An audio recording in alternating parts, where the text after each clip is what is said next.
Welcome back. In the last video, we explored the basics of artificial insemination, what it is, how it works, and why it matters. Now let's take a step back and look at the history of this powerful technique and how it became a global phenomenon in livestock breeding. Artificial insemination might seem like a modern invention, but the truth is the idea dates back over 2 centuries. The earliest known experiments in artificial insemination go all the way back to 1780, when an Italian scientist named Lazzaro Spallanzani successfully inseminated a dog using sperm he had manually collected. This marked the very first recorded case of artificial insemination in animals.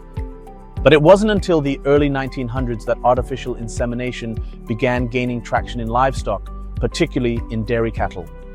In Russia, around 1907, large-scale experiments were conducted in cattle breeding using artificial insemination. The idea quickly spread to other parts of Europe and Asia, with Denmark and Japan also playing important roles in refining the technique. What made this method so appealing even back then was its ability to amplify the impact of superior male animals without requiring them to be physically present. This was revolutionary for farmers and breeders, especially those with limited access to top-quality breeding stock.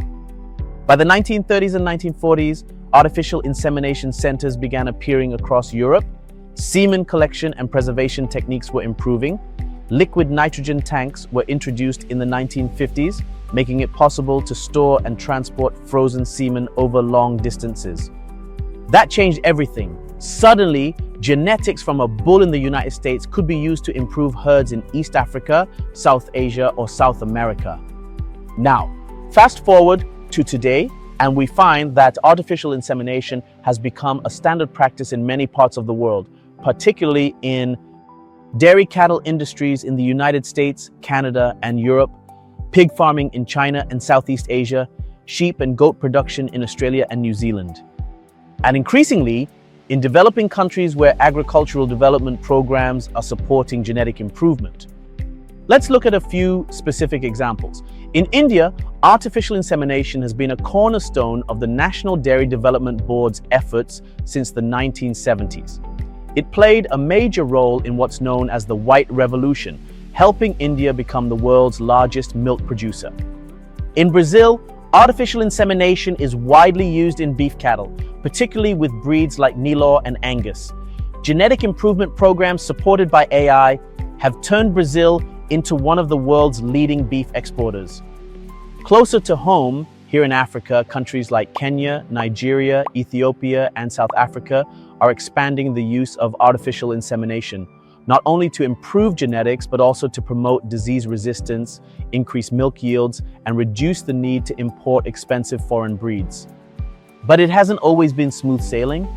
Adoption has varied across regions based on access to infrastructure, like cold chains for semen storage, availability of trained technicians, awareness and education among farmers, and even cultural beliefs around natural versus artificial breeding. In some communities, there has been resistance to change, especially where livestock are viewed as more than just production animals, but also symbols of tradition or status. Overcoming these barriers takes time, trust, and education. That's why courses like this are so important. They help bridge the gap between modern techniques and local realities, empowering you to bring knowledge and confidence back to your own farm or community. And here's the exciting part. As artificial insemination becomes more accessible, more affordable, and better supported by governments and organizations, we're seeing a new wave of adoption in smallholder farming systems.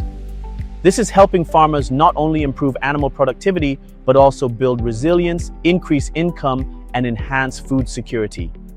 Now, take a few moments to reflect. What surprised you most about the history of artificial insemination? How do you think your country or region compares to others in terms of adopting this technique?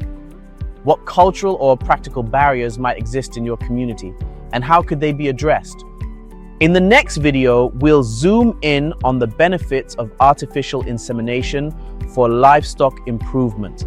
You'll discover exactly why this method is considered a game changer by farmers around the world. Let's keep going, and I'll see you in the next one.